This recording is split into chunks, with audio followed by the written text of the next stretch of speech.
I 37F have 2 siblings, 43 male and 29F. For the sake of the post, I will call them Mason and Brittany. Our father died when we were young due to an undiagnosed heart problem. His parents had gifted them an old family homestead on a lot of land at their wedding and helped a lot to keep our family above water before they passed. Our mother finally found her feet after about 5 years of deep depression and did well for our family. But she was also very frugal. We had good clothing but no fancy vacations. Our mother had ignored signs of bad health for years, even when we tried to get her to go see someone for it. She passed away recently due to late-stage cancer, leaving us with a lot.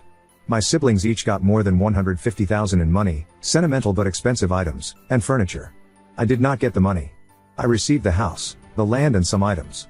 The house and land, which had been sold off bit by bit over the years due to Mom's declining health and inability to properly tend to it, is worth far below the $150,000 my siblings received.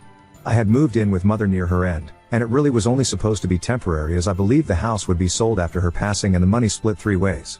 I already had a plan to roommate with a friend and her family after Mom's death to make that process go more smoothly. Most of my stuff has been sitting in storage for almost a year.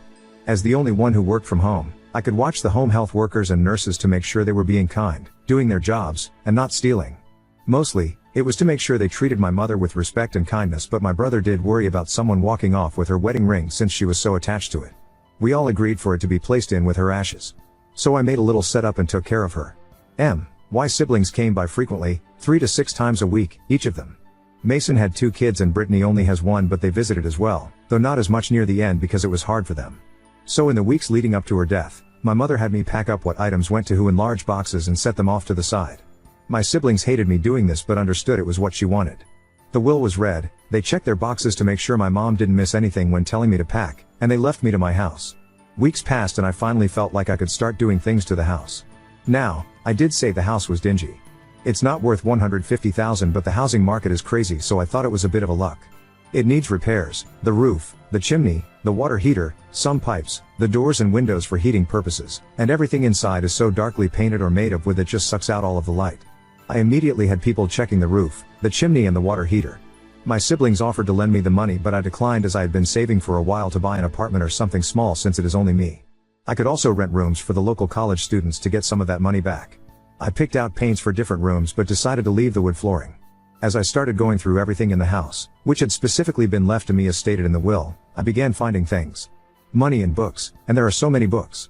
Money taped under beds, money folded into the fancy sheets, money hidden in the teapot and cups that has been passed down in the family which we had never been allowed to touch in fear we might break them. I found jewelry in different boxes, hidden in the attic, the vents, in sock drawers. Some of it was so gaudy it had to be costume, but I put it all together, thank goodness I did, and took it to be appraised. The worth of the jewelry is nearly half of what my siblings got. Even the would-be costume jewelry is worth something. Even now, I'm still finding things. I found antique items, fancy watches, untouched clothing and bags with price tags still on them, belts and shoes still in their boxes. All of this was tucked away, apparently hidden, and not talked about. Some of the clothing still had receipts, and since neither I nor my sister can wear them I took them back to see if I could get the refunds or started selling them online, since, again, everything left in the house was specifically left to me. I took the cash and used it to help pay for the immediate repairs, and it almost covered the whole thing. I looked through the jewelry and kept what I liked, which was very little as I am not into that sort of thing, and put aside some for my sister and my brother's daughter. I liquidated the rest and put that into savings. I also put aside some of the bags and belts and watches for my siblings and their families. We can't fit the clothes but those things are easier to swap around. I invited everyone over and gifted them the items, telling them I had found them while I was cleaning everything out and thought they may like to have them. Everyone was happy to get them, and there wasn't much bickering among the kids. They asked what else I found and I explained the jewelry I kept and the clothing I was selling off. My brother got a weird look on his face and asked if I had found any money. I told him I had, but tried to downplay it as mostly change and loose bills. He asked to see the money and I grabbed a giant water refill container I had started storing all the coins in. He told me that was a lot of coins and asked if I was going to use it for the laundry mat since I left them all loose. I rolled my eyes because I have a washer/dryer set. I told him there was no point in cashing them in until I cleaned the whole house. He told me to let them know so we could all split that and the money I got from selling the clothing. When I asked why, he said so we can split it. I asked him why I would split it when they all had gotten large cash inheritances, sentimental and expensive things, and some other things. I literally got the house, the problems, the cleanup and the nice things I did find that I thought they might like, I handed over without being asked to. He told me I didn't have to be a greedy asshole about it and to never mind. My sister gave me the side eye but didn't say anything. But I feel guilty for misleading how much I had actually found, even though it was all put towards making the house better. Update 1. I also took to heart the shut your mouth comments, even if a few of them seemed a little rude. On to the update. My house still feels weird saying/typing this, already had outside cameras due to when I moved in and installed them. But I did go and add more to the property line, inside the house in key spots, and around the garage. I also put up no trespassing signs while I look through companies that do proper fences. The property is just small enough I can swing the fence. I did change the locks as soon as I read the advice to do so. I hadn't thought about that, since I work from home. Mom also kept a spare hidden in a plant because my sister used to lose everything constantly, so I made sure to remove it and not replace it with the new one. It's a good thing I did all of this because 2 days after my initial post, I had to run into town for groceries and a few quick errands. I live on the outskirts with neighbors a bit of a distance either way, so they wouldn't notice anyone stopping by. I got a notification on my phone about movement and I checked because I wasn't expecting any packages. My brother was getting out of his car, looked around, and checked the windows. He tried his key in the door and got upset it didn't work. He checked the flower plant and kicked it over. The cameras around the house let me communicate, so I just said, "That was rude," into the speaker. He jumped and spun around to see nothing. I asked him what he wanted and he demanded to know why I put up cameras. I said, "Because I'm a single woman living in the woods? You dumb shit." He shifted from foot to foot before saying he would be back so we could talk, and he left. I messaged the video evidence of him trying to get in while I wasn't home to him, his wife, my sister and her fiancé. With the message I sent, I changed the locks because I don't know who Mom gave them out to, like her friends, and I have cameras. Because of this attempt to get in while I'm not home, no one will be getting the new key. I don't just randomly try to get into your house when you're not home.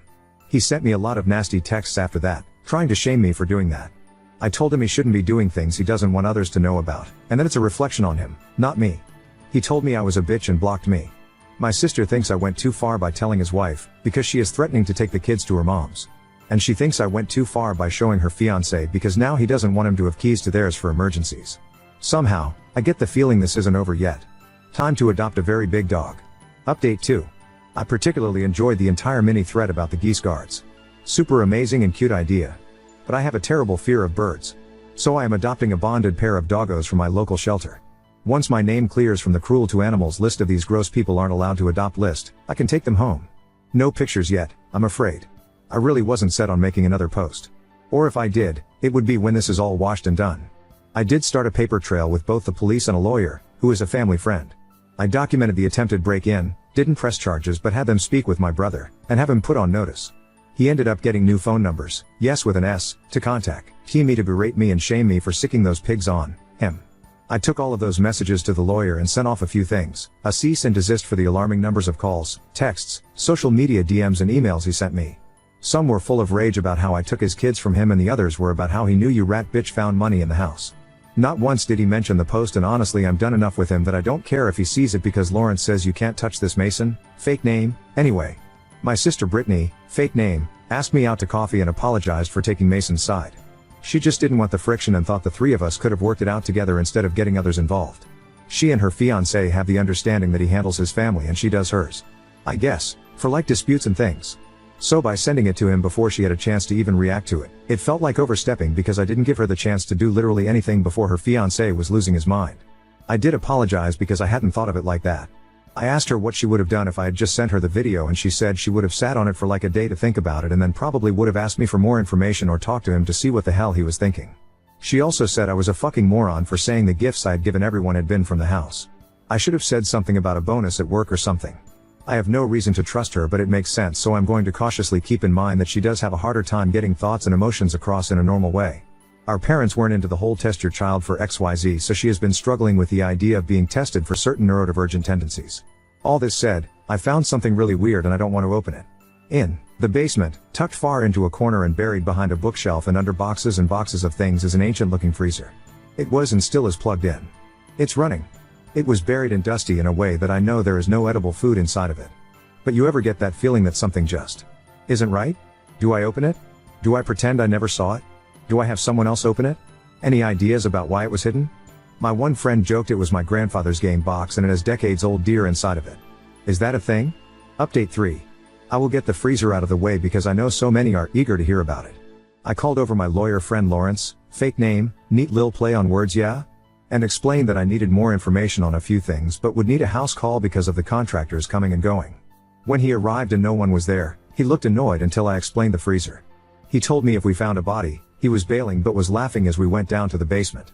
This was all yesterday. We put on gloves and the masks. He held the camera, and said all this identifying stuff like date, time, address, ect. I opened it. Inside were important documents sealed in a lot of plastic. There were also old bottles of moonshines, frozen pressed flowers in a book with dates, a bit of cash, coins, specifically, and an ancient-looking porcelain doll. The documents were birth certificates and death certificates going back quite a while. It looks like I would have had another sibling if they had lived, and I would have had 3 more aunts if they had lived, and a few other even older relatives. We figure the flowers were from the funerals or services, considering the dates attached the pages the flowers were pressed. The bottles. Jars, really? Of moonshine looked old. The only reason I knew it was moonshine was thanks to Lawrence. He said alcohol doesn't usually freeze and he opened it, and told me based on the smell. The coins will be appraised very soon, as I am also still going through all the other coins I have found in the curtains, and other odd places. Thank you to the Redditor who told me to look in the curtains. As for the doll, it looks very old but in good condition. It was in a box and wrapped with cloth, old newspapers and more. Lawrence thinks the hair on its head is real and human, because it certainly isn't synthetic. I had to dry it off after it thawed and there is a name smudged on its foot. It's sitting on my living room coffee table right now. I'm not sure what to do with it. The newspaper dates give us a vague idea of the time frame it was put away in and it's old. On to Mason. His wife has filed for divorce. She is going for full custody. She has the kids with her at her mother's. She reached out to me and explained that Mason had told her the only thing left was the house and it was willed to all 3 of them, and that he was waiting for me to buy out as part of the house. But when I sent that message, something seemed hinky. So she started to dig.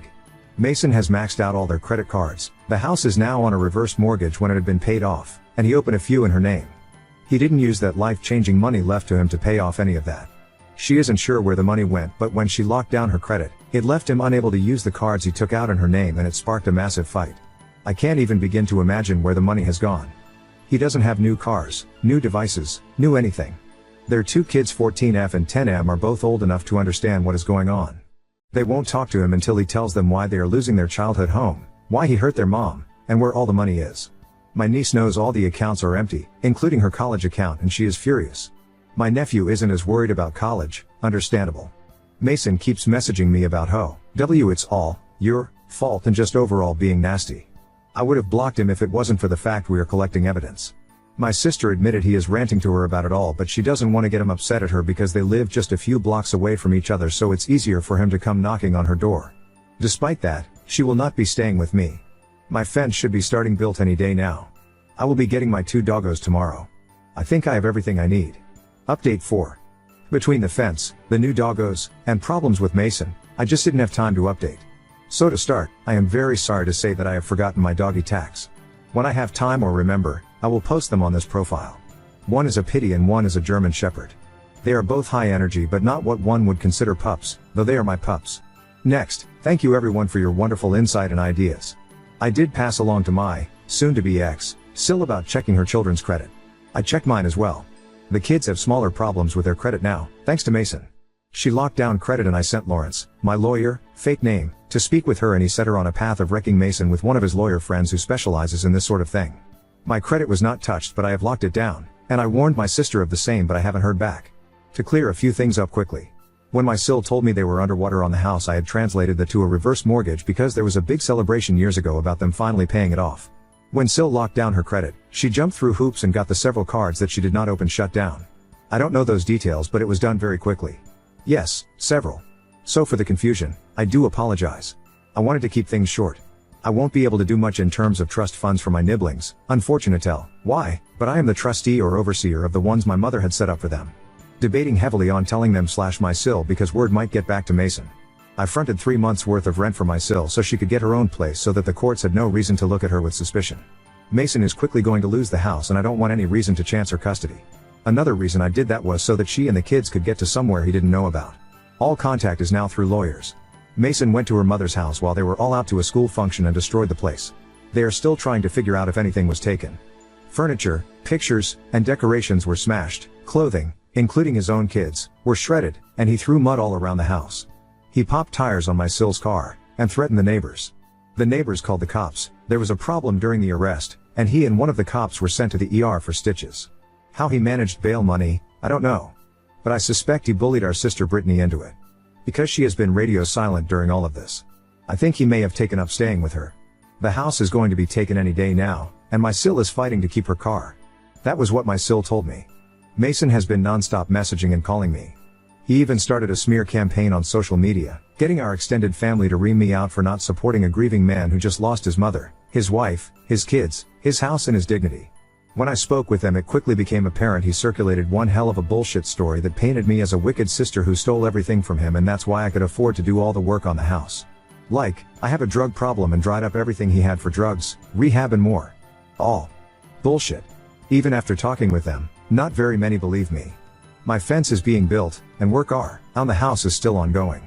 I added a home security system and a few hidden baseball bats because some of the DMs I got about what he could do scared me.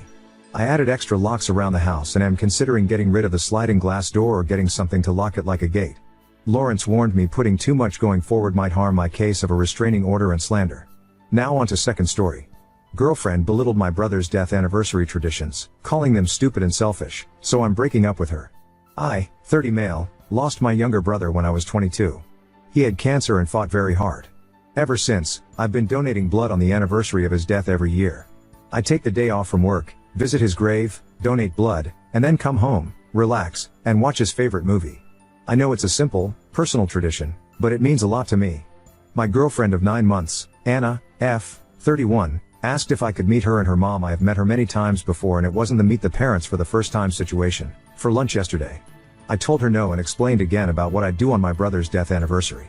She got upset and said, well, it's my tradition to have lunch with my mom every time she's in town, and she really wanted to see you. You can do your stupid blood donation tradition any day. I explained to her that it's not just about the blood donation. Later in the evening, while I was resting and watching my brother's favorite movie, she texted me again, asking me to join them. I reiterated that I really didn't want to and would hang out with her mom next time. She replied that I had embarrassed her in front of her mom with my selfishness and laziness. Since then, she's been distant. Do I owe her an apology? Ada? Commenter, question, did Anna know about this tradition before her mother came to visit? I'm thinking the answer is yes because you said explained again, but I wanted to verify this. Yes. I have mentioned it many times before. I think she forgot about the date, so I re-explained that I can't join them that day for that reason. Commenter, NTA, she doesn't respect your tradition, which is one day a year. Her mom will probably come to town more than one time in the year. Your girlfriend is selfish and entitled. Yes. She is retired and lives 3 hours away. She comes here often. Commenter, your tradition outweighs getting dinner with a visiting relative/in-law. I'm sorry for your loss. I hope you had a good day of remembering him. If I could, what's his fave movie? There are two actually. Lol, the very first Despicable Me movie and Star Wars, Episode 3, Revenge of the Sith. Commenter, have you watched the new one? I see all the movies my dad would have loved to see from the franchises he loved. Not yet.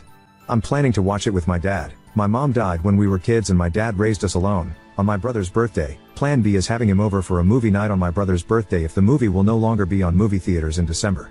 Commenter, I think you would need to think very carefully about this. GF, losing someone you live is very hard and she is very careless with your feelings. Sorry for your loss. I lost my brother when he was 12 and I was 15. Still miss him. My condolences. I miss him a lot.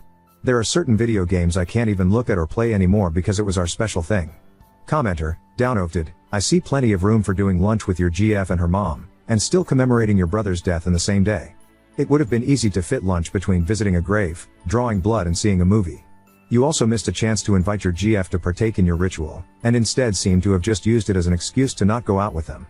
You're going to lose a lot more people in life before it's through. I understand death is road, but it's been nearly a decade. Sometimes clinging to those ancient memories only holds us back. She had never met him. He passed long before my current relationship. She never showed any interest to join and I wasn't expecting her to join. I mean, if she wanted to, she would be more than welcome to join. I didn't exclude her. My brother's is not some ancient memory. We were very close and we only had each other growing up as my dad was working a lot. His memory isn't holding me back in any ways. I texted Anna that we need to talk after reading the comments. I'm going to end it. I don't have her mom's number, unfortunately. Sure. So far no reply. I'm not apologizing. I sent her a text to meet so I can end it. Expecting to have one day out of a year is not too much to ask for. Update 1. I texted her that we needed to talk. She never replied. Just blocked me from everywhere, social media, WhatsApp. Her best friend who was following me on Instagram blocked me too. I'm not sad. I wanted to end it anyways.